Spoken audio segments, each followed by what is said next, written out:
देखिए आज हमारा जो टॉपिक है फाउंडेशन कोर्स में वो है बैक पेन, नी पेन और आपका सर्वाइकल यानी गर्दन से रिलेटेड।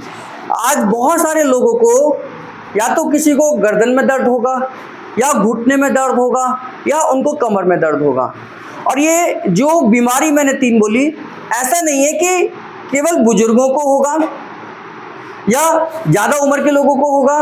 ये 3 समस्याएं आज हर उम्र के लोगों को परेशान कर रही है, चाहे वो बच्चा है 5वीं 6ठी क्लास में पढ़ रहा है, चाहे वो कॉलेज का स्टूडेंट है, और या फिर वो नौकरी पेशे वाला आदमी है, और या फिर वो बुजुर्ग अवस्था में पहुंच गया है यानी कि उसकी उम्र 50 से 60 साल की उम्र है।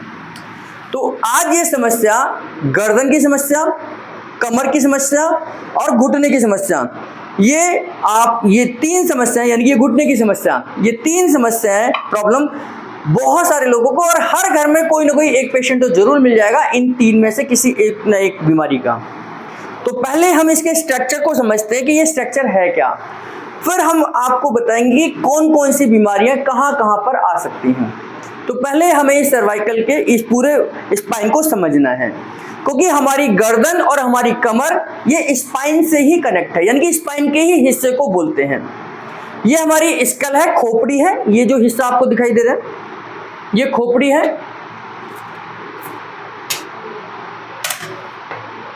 ये खोपड़ी है। इस खोपड़ी के बाद मनके शुरू होते हैं, 7 मनके होते हैं हमारे सर्वाइकल के, यानी कि गर्दन के 7 मनके होते हैं जिनको हम गर्दन के मनके बोल सकते हैं, 7 वर्टिब्रा ऑफ सर्वाइकल बोल सकते हैं, जिसको हम C1, C2, C3, C4, C5, C6, 7 बोलते हैं, है ना। तो 7 मनके जो हैं, इसमें से एक जो पहला मनका होगा उसे हम एटलस कहते हैं। एटलस क्या है कि ये जो खोपड़ी टिकी हुई है उसी एटलस के ऊपर टिकी रहती है ना। जैसे मेरी ये खोपड़ी है, अब मैं इसको ऐसे भी घुमा सकता हूँ, ऐसे भी घुमा, तो ये घूम रही है ना ऐसे करके, तो जो घूम कैसे रही है, क्योंकि ये जो खोपड़ी है इसके ऊपर टिकी हुई है। अब यहाँ से ये टिकी हुई है तो ऐसे भी जा सकती है, ऐसे भी जा सकती है ना। तो ये जो पहला मनका है इसे हम एटलस कहते हैं। इसके बाद हमारे मनके C2, C3, C4, C5, C6, C7 आ जाते हैं।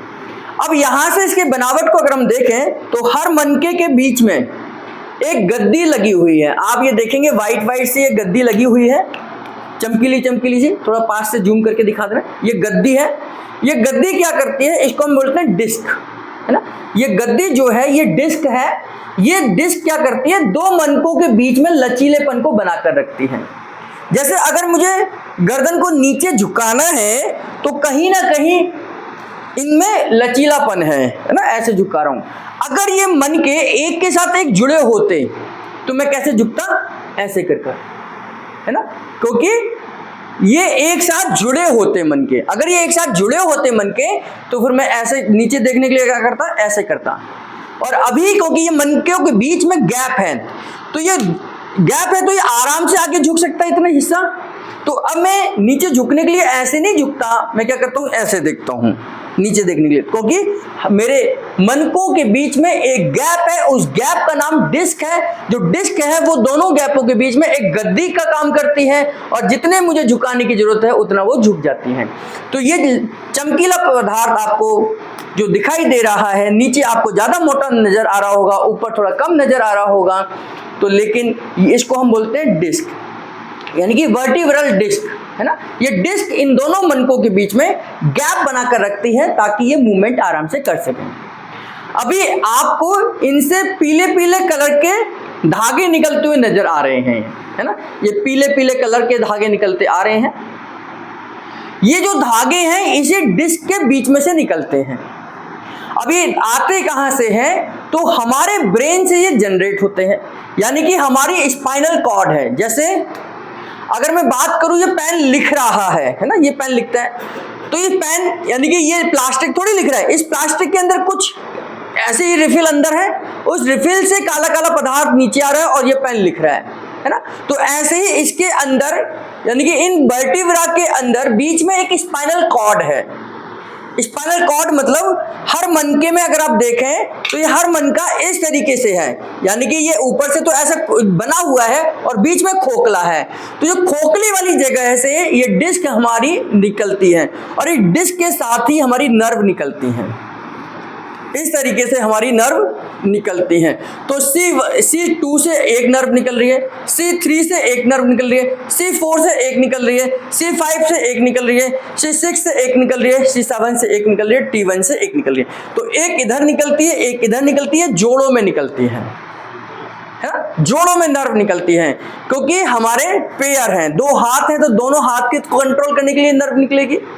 तो इनको हम बोलते हैं कि दो मनकों के बीच में डिस्क है और उस डिस्क में से हमारी नर्व निकल रही है। वो निकलती ओरिजिन कहाँ है? ब्रेन है।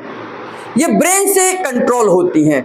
अगर मुझे दौड़ना है, दौड़ने के लिए मुझे पैरों से चलना पड़ेगा, दौड़ना पड़ेगा, लेकिन इसका मैसेज कहां से आया? ब्रेन से आता है, क्योंकि इस पैरों का कनेक्शन स्पाइनल कॉर्ड से है और स्पाइनल कॉर्ड का कनेक्शन हमारे ब्रेन से है, और ब्रेन के अंदर एक बटन लगा हुआ है जो मुझे दौड़ने के लिए कहेगा। ब्रेन का बटन मुझे दौड़ने के लिए कहेगा। वहां से, जैसे अगर मुझे इस पंखे को चलाना है तो इस पंखे का कनेक्शन यहां से है, मैं इसे बंद कर दूंगा तो पंखा बंद हो जाएगा, अगर मैं यहां से चालू करता हूं तो पंखा चालू हो जाएगा। तो इसका कनेक्शन कहां है? यहां पर है। ऐसे ही मेरी पूरी बॉडी का जो स्विच बोर्ड है वो कहां है? मेरे ब्रेन के अंदर फिट है। इस हाथ का बटन अंदर है, इस हाथ का कुछ दूसरा बटन है, पैरों का दूसरा बटन है। तो ऐसे हमारी बॉडी के अंदर छोटे छोटे छोटे छोटे स्विच बोर्ड, मतलब स्विच बने हुए हैं। जैसे कभी आपने मोबाइल का डिस्क खोल के देखिए, आपको समझ नहीं आएगा dot dot dot dot dot dot dot से बने होते हैं। ये डॉट डॉट क्या है? पूरे मोबाइल की एक्टिविटी को कंट्रोल करते हैं। तो ऐसा ही कुछ हमारा ब्रेन हमारी पूरी बॉडी को कंट्रोल करता है, और वहां से नर्व निकलते हैं। नर्व निकलकर नीचे की तरफ इस तरीके से निकलते चले जाते हैं, और ये हमारे कहां तक जाते हैं? हमारी जो नर्व निकलती है वो L5 तक जाती है, L1 तक जाती है। L1 के बाद में ये पूंछ नुमा निकलती है, यानी कि एक गुच्छे के रूप में निकलती है जो आगे तक चली जाती है। तो स्पाइनल कॉर्ड कहां तक है? हमारी L1 तक है, बस L1 तक है। तो स्पाइनल कॉर्ड क्या है? हमारे ब्रेन का कनेक्शन है, यानी कि ब्रेन से कनेक्शन है हमारे L1 तक, और उसके बाद जो नर्व निकल रही है वो आगे नीचे पूरी बॉडी को कंट्रोल करती हैं। तो डिस्क हो गई, डिस्क के ऊपर नीचे क्या है? वर्टिब्रा है, वर्टिब्रा के बीच में से नर्व निकल रही है और वो हमारे फंक्शंस को कंट्रोल कर रही है। मेरी इस हाथ की ये उंगली अगर चल रही है तो कहीं ना कहीं इसका कनेक्शन मेरे इसी गर्दन में यहाँ होगा, नर्व यहाँ पर है, और ये नर्व कहाँ से आ रही है? ब्रेन से आ रही है, और ब्रेन के अंदर एक स्विच बोर्ड है, स्विच लगा हुआ है, वो दबा होगा तब मैंने ये दबाया होगा, है ना, वो दबा होगा बटन तो मैंने ऐसे चला होगा। ये ऐसे करा तो यानी बहुत सारे स्विच अपने आप काम करने लगेंगे। तो हमारी पूरी फिजिकल एक्टिविटी हमारे ब्रेन से कंट्रोल होती है। हमारे ब्रेन के अंदर छोटे छोटे छोटे छोटे बटन हर किसी के लगे हुए हैं। तो ये हमारे 7 सर्वाइकल के मन के हो गए, 7 सर्वाइकल हो गए। इस हिस्से को हम सर्वाइकल बोलते हैं। तो C1, C2, C3, C4, C5, C6, C7 हमारे 7 मन के सर्वाइकल के हो गए। इसके बाद हमारा थोरासिक का एरिया शुरू होता है, जिसको हम पीठ बोलते हैं। पीठ का मतलब सर्वाइकल से लेकर गर्दन से छोड़ दें तो यहां तक जो हमारा लंबर का एरिया है, यहां तक ये थोरासिक का एरिया होगा। इसे पीठ बोलते हैं, पीठ बोलते हैं ना, बैक। तो ये 12 मन के होते हैं। ये कितने मन के हैं? 12 मन के हैं। T1, T2, T3, T4, T10, T11, T12, यानी कि T1 से लेकर T12 तक के 12 मन के हैं। इन मनकों के बीच में डिस्क है, और डिस्क में से हमारी नर्व निकल रही है ना, वो नर्व निकल रही है। तो यहां से आगे का कंट्रोल बॉडी पे चल रहा है। हर किसी का अलग अलग है। अब ऐसा नहीं है कि मेरा यहां चोट लगेगी तो मेरे गर्दन में दर्द आ जाएगा, नहीं, यहां चोट लगी तो यही आएगा, है ना। हाँ, वो बात अलग है कि इसका झटका यहां तक पहुंचेगा तो दर्द आएगा। तो यानी कि मेरे हाथ अगर काम नहीं कर रहे हैं, ये दोनों हाथ मेरे सर्वाइकल के वर्टिब्रा से कंट्रोल होते हैं, यानी कि सर्वाइकल से जो नर्व निकलती हैं वो दोनों हाथों को कंट्रोल करती हैं।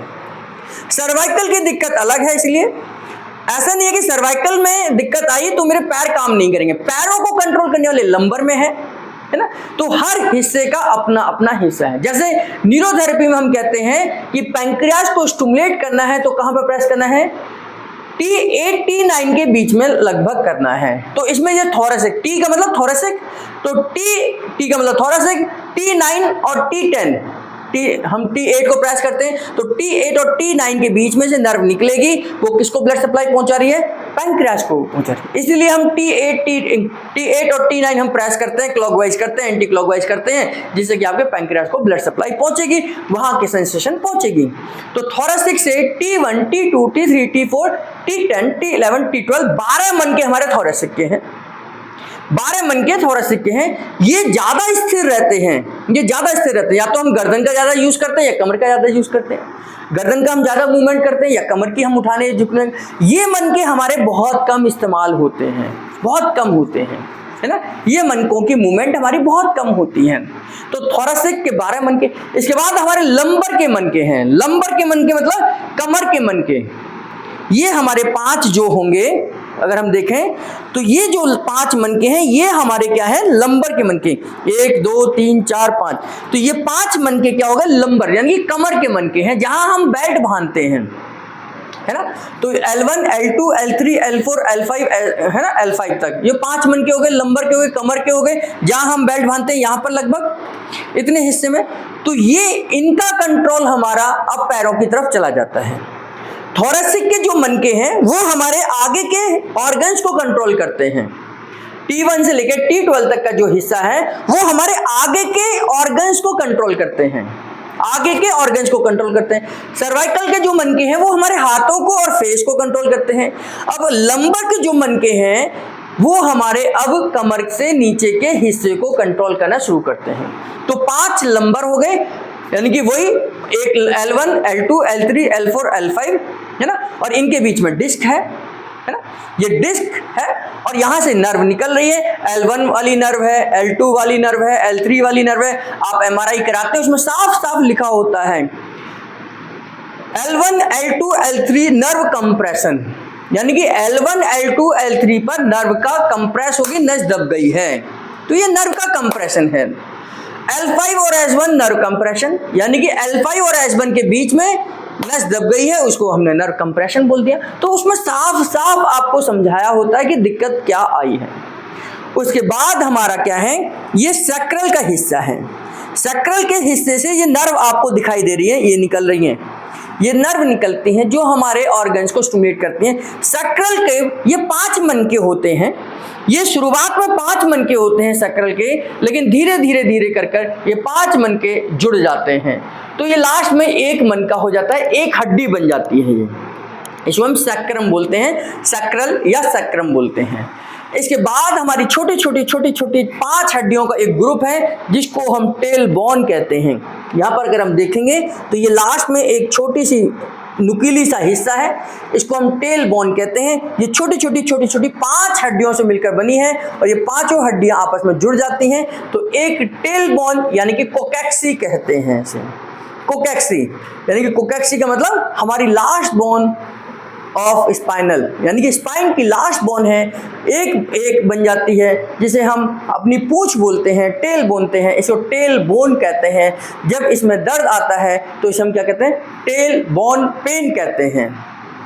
टेल बोन पेन यानी कि आपके टेल बोन में पेन आ गया है, उस कंडीशन को टेल बोन कहते हैं। तो इस तरीके से ये हमारे मनके बने हुए हैं। अब इन मनकों में ही कहीं ना कोई दिक्कत आएगी, इन मनकों में ही कोई ना कोई समस्या आएगी और उससे आपके या तो गर्दन में दर्द आएगा या आपकी पीठ में दर्द आएगा, अपर बैक बोलते हैं इसको, है ना, या हमारे बैक में यानी कि आपके लोअर बैक में पेन आएगा, है ना। यही हमें समस्या समझनी है कि ये कहाँ कौन कौन सी समस्या आती है और उनकी वजह से हमारे को क्या सिम्टम्स होंगे और प्रैक्टिकल क्लास में हम उनको कैसे ठीक करेंगे, ये समझते हैं।